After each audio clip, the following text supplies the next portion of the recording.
guys, good morning everyone. Welcome to Infinity Study First Step of Success. स्वागत है आप सभी का India's online education infinity study पे। और जैसा कि आप सभी जानते हैं, यह आदित्य इन्फिनिटी ग्रुप का ही एक हिस्सा है। चलिए, सबसे पहले हम लोग होमवर्क को कवर करेंगे जो कि पिछले क्लासेस में आप लोग को दिया गया है, और उसके बाद हम लोग देखेंगे रासायनिक अभिक्रिया के प्रकार, टाइप ऑफ केमिकल रिएक्शन। चलिए शुरू करते हैं। उससे पहले हम लोग कल के 2 क्वेश्चंस को देखेंगे जो कि आप लोग के रह गए थे, तो चलिए उसको देख लेते हैं सबसे पहले। चलिए तो इसको हम लोग देखते हैं। तो इसमें क्या है, बेरियम क्लोराइड है और ये तो बता चुके हैं हम। तो इसको संतुलित करना है। तो इसको संतुलित करने के लिए हम लोग क्या करेंगे, यहाँ पे Na2 यानी सोडियम जो है यहाँ पे 2 है, लेकिन यहाँ पे कितना है, 1 ही है। तो यहाँ पे हमको क्या करना होगा, 2 से गुना करना होगा। ठीक है, यानी कि यहाँ पे 2 से गुना करने के बाद क्या हो गया, 2NaCl, यानी Cl का मात्रा 2 हो गया। तो Cl का मात्रा यहाँ भी कितना है, 2 है। बेरियम का मात्रा कितना है, 1 है, कोई दिक्कत नहीं है। और सल्फेट का मात्रा भी 1 ही है। तो इसमें और ज़्यादा कुछ करने का जरूरत नहीं है। यह समीकरण जो है संतुलित हो गया है। ठीक है, नेक्स्ट हम लोग देखते हैं, ये लास्ट है। इसमें क्या है, NaOH, और NaOH को क्या बोलते हैं, इसको बोलते हैं कास्टिक इसको बोलते हैं कास्टिक सोडा।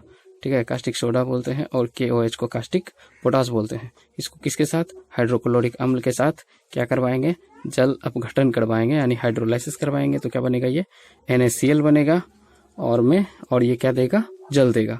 ठीक है, तो इसको संतुलित करने के लिए हम लोग देखेंगे क्या है, ये Na1 है, इधर भी Na1 है।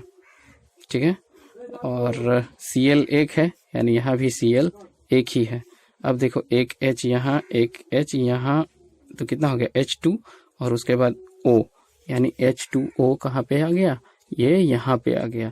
यानी ये क्या हो गया, जल बन गया। यानी इसमें संतुलित करने का जरूरत नहीं है, ये संतुलित हो गया है। ठीक है, तो ये थे आप लोग के सारे समीकरण जो कि होमवर्क में दिया गया था। ठीक है, आगे हम लोग देखते हैं कि अब इसके आगे क्या है। चलिए, सबसे पहले हम लोग होमवर्क को देखते हैं। तो सबसे पहले क्या देखेंगे हम लोग,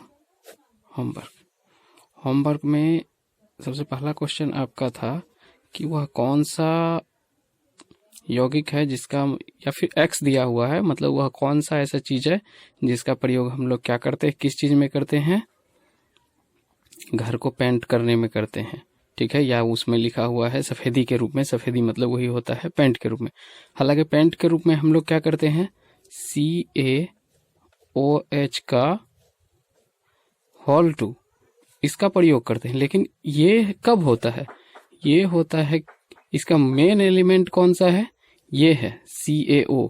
और इसी में क्या होता है, जल को जब मिलाते हैं, इसी में क्या होता है, जब जल को मिलाते हैं तब जाके ये क्या बनता है, जब जल को मिलाते हैं तब जाके ये बनता है CaOH का होल 2, यानी कैल्शियम हाइड्रोक्साइड बनता है।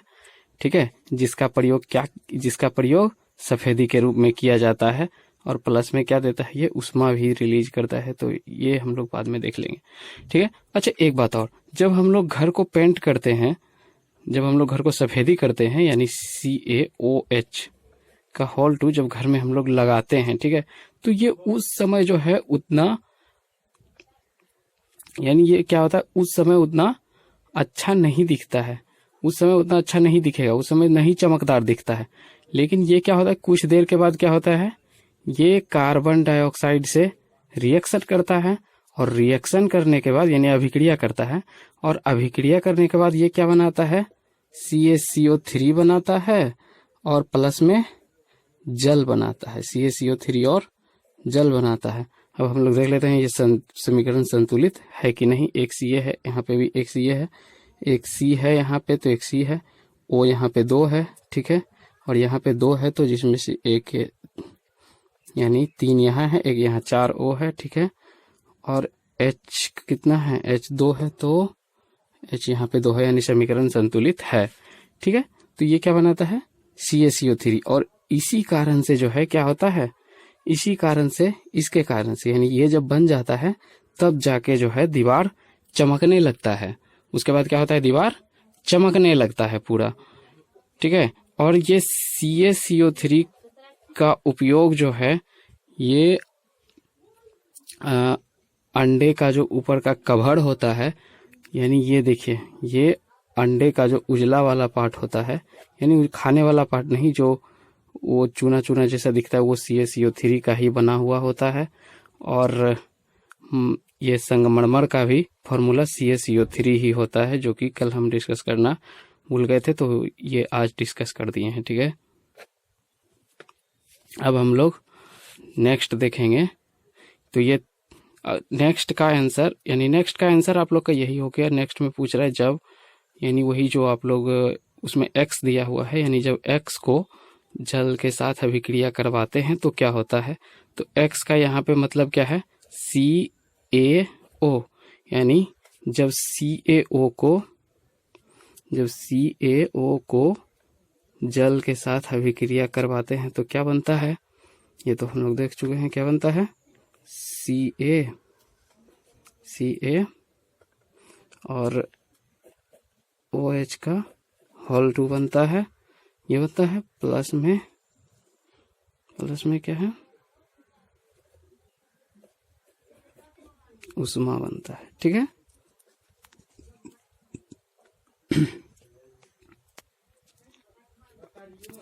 तो ये थे आप लोग के होमवर्क, जिसका आंसर हमने दिया, ये 2 नंबर का आंसर है, ठीक है। ये थे आप लोग के होमवर्क जिसका आंसर हमने दिया है। अब नेक्स्ट हम लोग देखते हैं, जैसा कि आप लोग को थंबनेल से पता लग ही गया होगा कि हम लोग आज जो है टाइप ऑफ रिएक्शन का ही भाग 2 पढ़ने वाले हैं, यानी पार्ट 2 पढ़ने वाले हैं, ठीक है।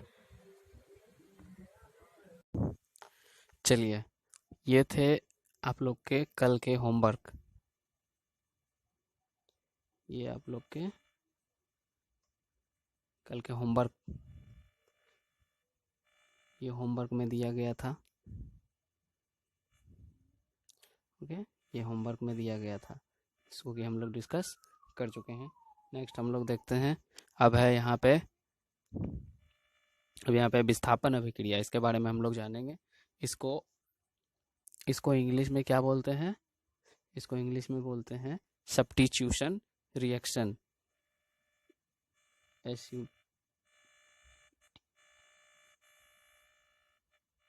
इसको क्या बोलते हैं, सब्स्टिट्यूशन रिएक्शन बोलते हैं, ठीक है। इसके बारे में हम लोग जानेंगे।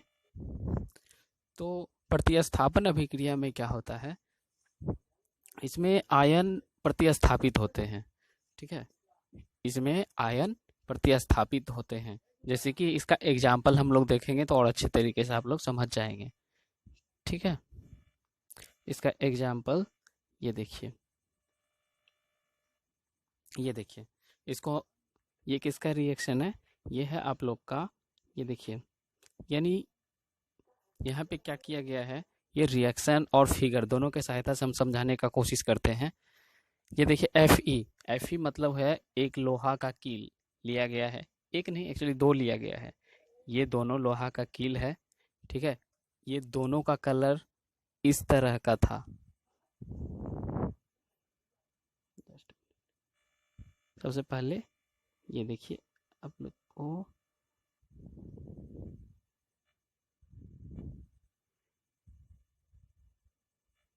ये देखिए, अब यहाँ पे एक लोहा का कील लिया गया है, आप लोग को थोड़ा थोड़ा ये दोनों दिख रहा होगा, ये लोहा का कील है, ये इसी कलर का पहले था, लेकिन इसको क्या किया गया है, इसको कॉपर सल्फेट के विलयन में डुबाया गया है, ठीक है। कॉपर सल्फेट के विलयन में एक कील को डुबाया गया, हालांकि एक कील को डुबाया गया है, यानी देखिए यहाँ पे लिखा हुआ है, थोड़ा थोड़ा दिख रहा होगा आप लोग को, यानी ये Fe प्लस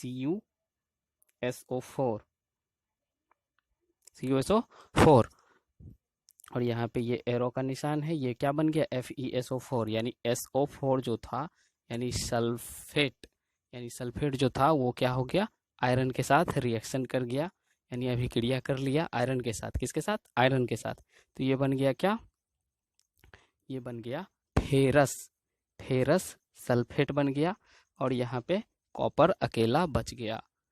यहाँ पे ये कॉपर अकेला बच गया, ये फेरस सल्फेट यहाँ पे बना। यानी ये देखिए ये फेरस सल्फेट का विलयन है, ये जो नीला कलर का दिख रहा है, ठीक है, ये फेरस सल्फेट का विलयन है। इसी में क्या लोहा का कील जो है डुबाया गया, तो ये पहले इसमें लोहा का कील डुबाया गया, तो ये पहले इस कलर का था व्हाइट कलर का, अब इसका कलर चेंज होके इस कलर का हो गया, ये ऐसा भूरा कलर का हो गया। भूरा कलर का इसलिए हो गया क्योंकि इसमें सल्फेट से क्या कर लिया है, ये सल्फेट से रिएक्शन कर लिया, इसी वजह से ये फेरस सल्फेट यानी लोहे का कलर इस तरह का हो गया। तो ये क्या हुआ, यहाँ पे हमने क्या देखा, यहाँ पे हमने देखा कि ये जो आयरन है, ये क्या हुआ, आयरन को जब कॉपर सल्फेट के साथ रिएक्शन कराया गया तो क्या बन गया, ये इसको आयरन सल्फेट भी बोल सकते हैं, हालांकि इसका नाम है फेरस सल्फेट बन गया और कॉपर अकेला हो गया। यानी ये पहले इसके साथ था, अब विस्थापित होके किसके साथ चला गया, फेरस के साथ चला गया, ठीक है। तो इसको क्या बोलेंगे, प्रतिस्थापन, ये प्रतिस्थापित हो गया, ठीक है, ये प्रतिस्थापन अभिक्रिया का एग्जाम्पल है। नेक्स्ट हम लोग देखते हैं, ये उसी तरह का है, जिंक के साथ भी उसी तरह का करता है। ये रिएक्शन है, इसको देख लीजिए आप लोग, ये जिंक को कॉपर सल्फेट के साथ कराया गया तो यहाँ पे क्या बन गया, ये क्या है, जिंक सल्फेट है, इसको कॉपर सल्फेट के साथ कराया गया तो क्या बन गया, ये जिंक सल्फेट बन गया, कॉपर को अकेले छोड़ दिया, ठीक है। अब नेक्स्ट हम लोग देखेंगे, नेक्स्ट क्या है, पीबी यानी सीसा के साथ जो है ये किस तरह का रिएक्शन करता है। और यहाँ पे CuCl2, इसका नाम है कॉपर क्लोराइड, CuCl2 का नाम कॉपर क्लोराइड है, ये रहा CuCl2 का नाम कॉपर क्लोराइड। यहाँ पे क्या बन गया, PbCl2 यानी लेड को ही शीशा बोलते हैं, तो यहाँ पे क्या बन गया, लेड क्लोराइड और प्लस में कॉपर को अकेले विस्थापित कर दिया, हाँ कॉपर को विस्थापित कर दिया, ठीक है। तो ये थे क्या, विस्थापन अभिक्रिया। अब हम लोग देखेंगे, अब नेक्स्ट हम लोग देखते हैं द्विविस्थापन। इसमें क्या कर रहा था, एक ही चीज को विस्थापित कर रहा था, और द्विविस्थापन में क्या करेगा, इसमें आयनों के आदान प्रदान हो गए, यानी कि इसका आयन उसमें चला जाएगा और उसका आयन इसमें चला आएगा, यानी इसमें जो रिएक्शन होगा, ठीक है, इसमें दोनों एक जटिल यौगिक होगा और दोनों का आयन आपस में आदान प्रदान। तो यहाँ पे देखते हैं हम इसका एग्जाम्पल, ये देखिए,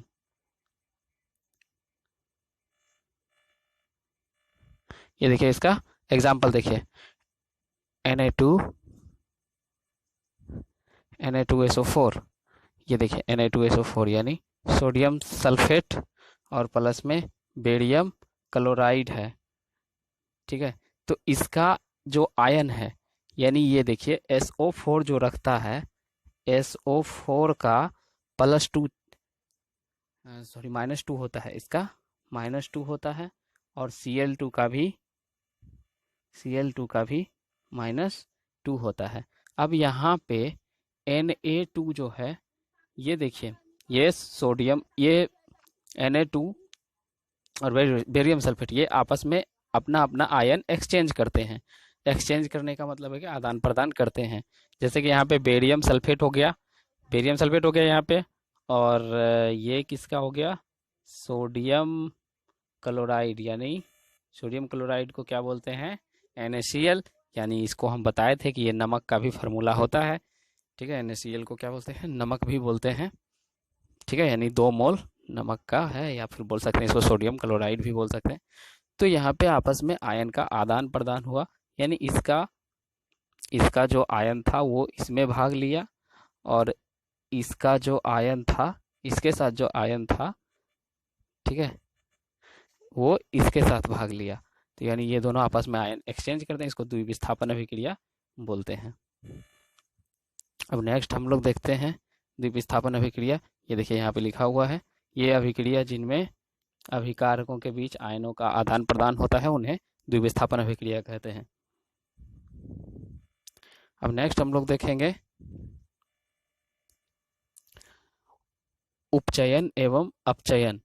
उपचयन एवं अपचयन, उपचयन बोलते हैं ऑक्सीडेशन को, अपचयन बोलते हैं रिडक्शन को, ठीक है। और इसको उपचयन को ऑक्सीकरण भी बोलते हैं। उपचयन को ऑक्सीकरण,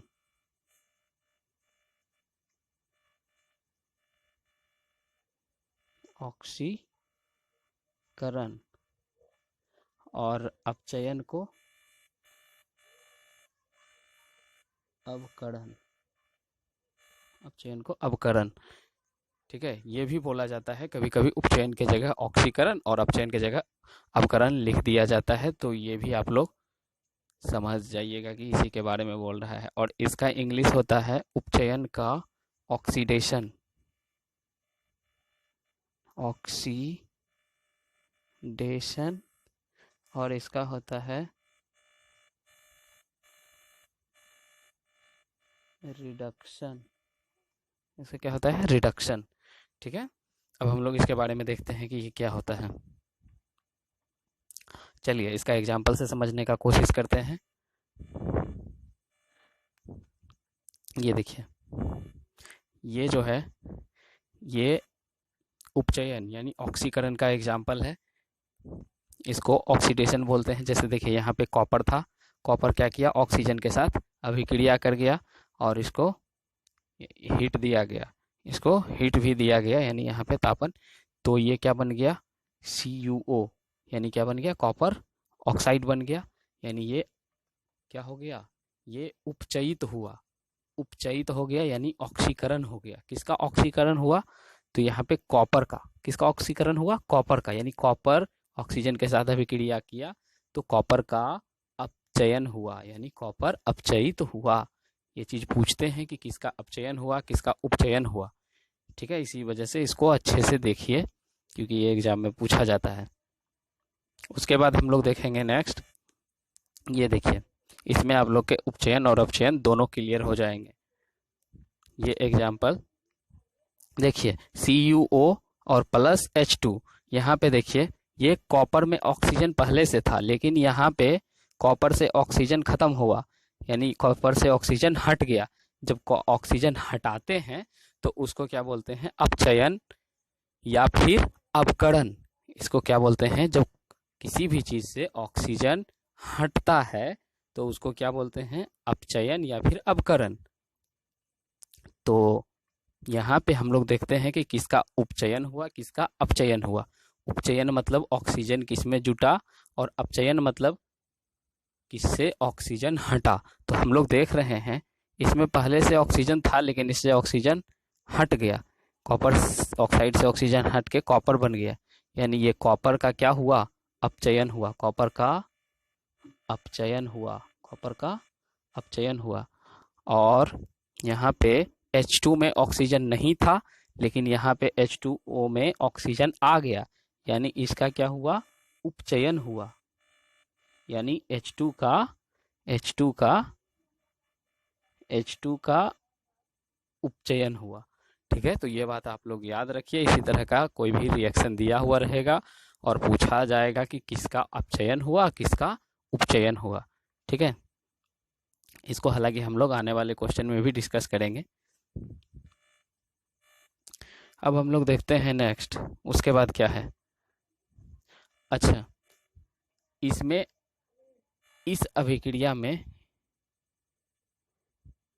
एक मिनट रुक जाइए। अच्छा, इस अभिक्रिया में उपचयन, एक चीज देख लीजिए, वैसी अभिक्रिया जिसमें उपचयन और अपचयन दोनों हो उसे क्या बोलते हैं?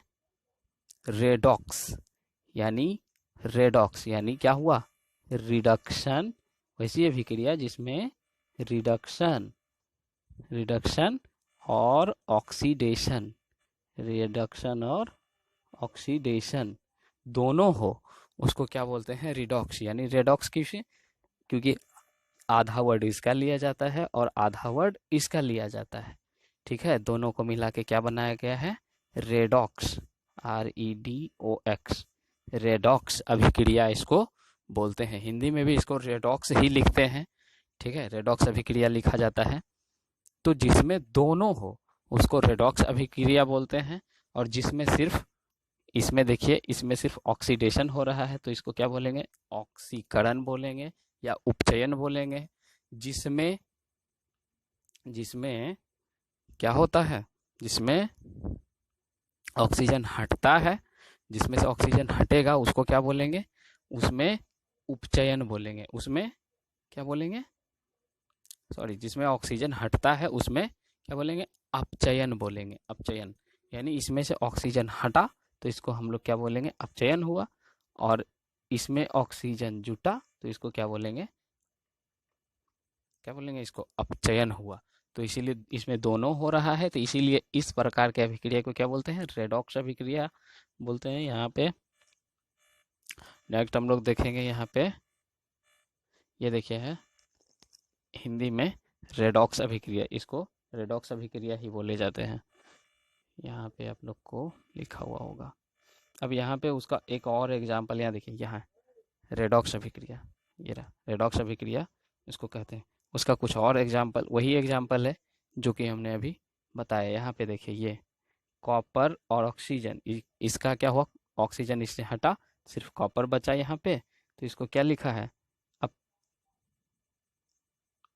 यानी इससे हटा तो ये क्या हो गया, अपचयन हो गया। और इसमें क्या है, हाइड्रोजन जो है, हाइड्रोजन ऑक्सीजन के साथ, हमने यही बात बोला था, जिससे ऑक्सीजन हटेगा उसको क्या बोलेंगे, अपचयन बोलेंगे। और जिसमें ऑक्सीजन जुटेगा उसको क्या बोलेंगे, जिसमें हाइड्रोजन नहीं, एक्चुअली जिसमें ऑक्सीजन जुटेगा उसको उपचयन, उपचयन यहाँ पे दिया हुआ है आप लोग को। इसके माध्यम से आप लोग और अच्छे से समझ सकते हैं।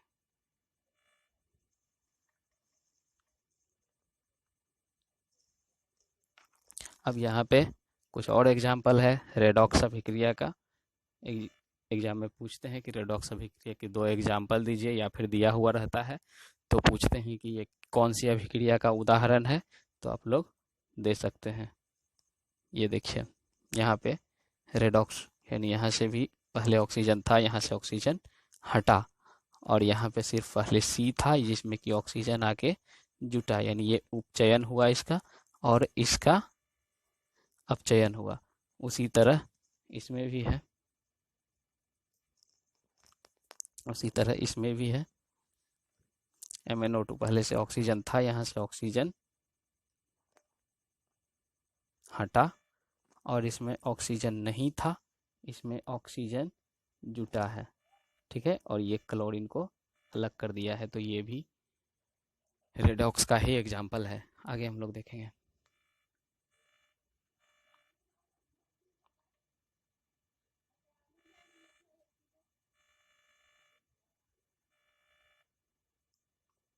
अच्छा, क्या मतलब आपने कभी फील किया है कि ये जो है ऑक्सीडेशन होता है या फिर नहीं, तो उसी को देखिए दिया हुआ है, यानी संक्षरण। संक्षरण मतलब होता है कि जैसे आपने देखा होगा लोहे पे जंग लगता है, या फिर किसी पीतल पे हरे रंग का परत बैठ जाता है, और उसका मतलब वो धीरे धीरे करके संक्षरित होने लगता है। या फिर आपने कॉपर पे भी यानी तांबा पे भी देखा होगा हरे रंग का परत बैठता है। तो वो कैसे बैठता है, वो ऑक्सीडेशन होके ही बैठता है। यहाँ पे देखिए उसका रिएक्शन हम लोग देख लेंगे।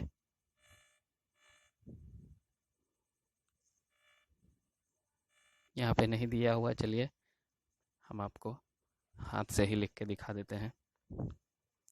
यानी ये देखिए, ये क्या रहेगा, यहाँ पे पहले से आयरन रहेगा, और ये क्या होगा, ऑक्सीजन के साथ अभिक्रिया करके क्या बना लेगा, यहाँ पे ऑक्सीजन के साथ अभिक्रिया करके बनाएगा FeO बनाता है या फिर FeO2 भी बना लेता है। ठीक है, तो FeO2 बहुत कम चांसेस होते हैं बनने के, ज़्यादा चांसेस होते हैं FeO बनने के। ठीक है, जिसको क्या बोलते हैं, जिसको बोलते हैं फेरस ऑक्साइड। इसको क्या बोलते हैं, फेरस ऑक्साइड बोलते हैं। ठीक है,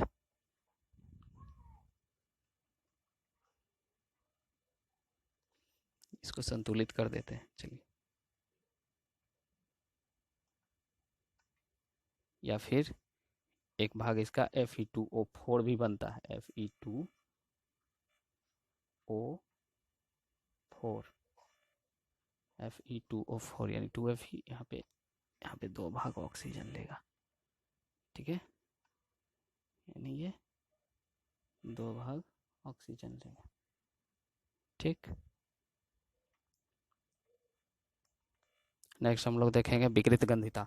विकृत गंधिता क्या होता है?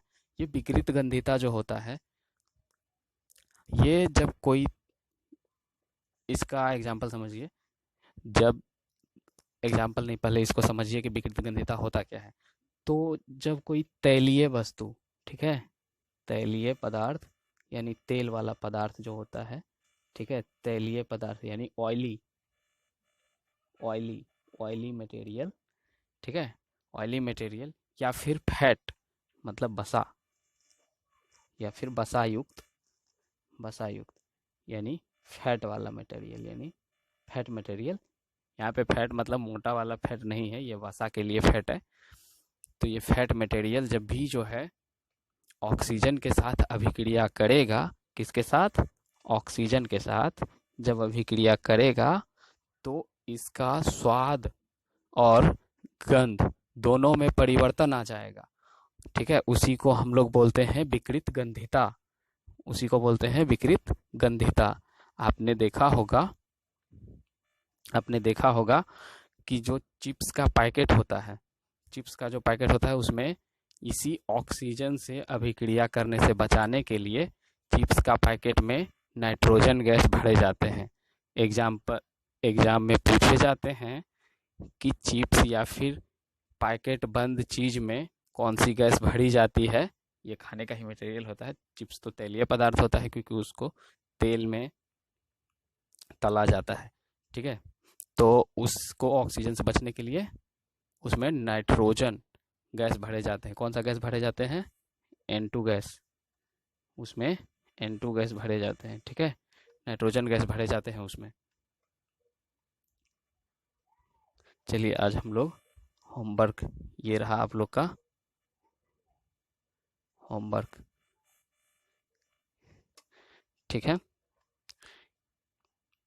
ये वही क्वेश्चन है जिसको कि हम लोग डिस्कस किए थे, लोहे का कील वाला है, यानी जिसको किसके साथ? कॉपर सल्फेट के साथ डुबाते हैं तो उसके लिए क्या कह रहा है, तो उसका कलर के बारे में पूछ रहा है। ठीक ना, कलर बदल जाता है तो वो क्यों बदलता है, तो किसके कारण बदलता है, उसी के बारे में पूछ रहा है। तो ये आप लोग हम लोग को बताइएगा। उसके बाद है द्विविस्थापन अभिक्रिया के बारे में यहाँ पे पूछ रहा है।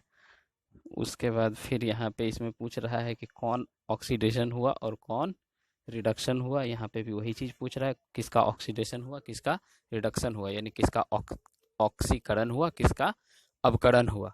ठीक है, इसी के बारे में आप लोग को बताना है। तो ये है आप लोग के होमवर्क, इसको करके लाइएगा। उम्मीद है कि सेशन आप लोग को अच्छा लगा होगा।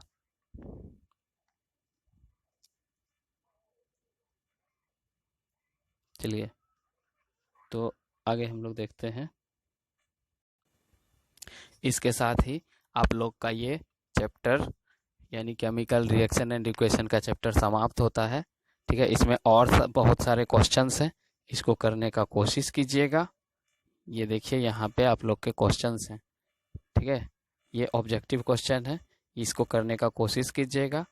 और अगर इसमें से जो इम्पोर्टेंट क्वेश्चन होगा उसी को डिस्कस किया जाएगा, क्योंकि इसमें काफ़ी सारे क्वेश्चंस हैं। अगर सबको अगर डिस्कस करने लगे तो फिर काफ़ी ज़्यादा समय हो जाएगा और आप लोग का एग्ज़ाम में ज़्यादा समय बचा हुआ नहीं है, क्योंकि बहुत सारे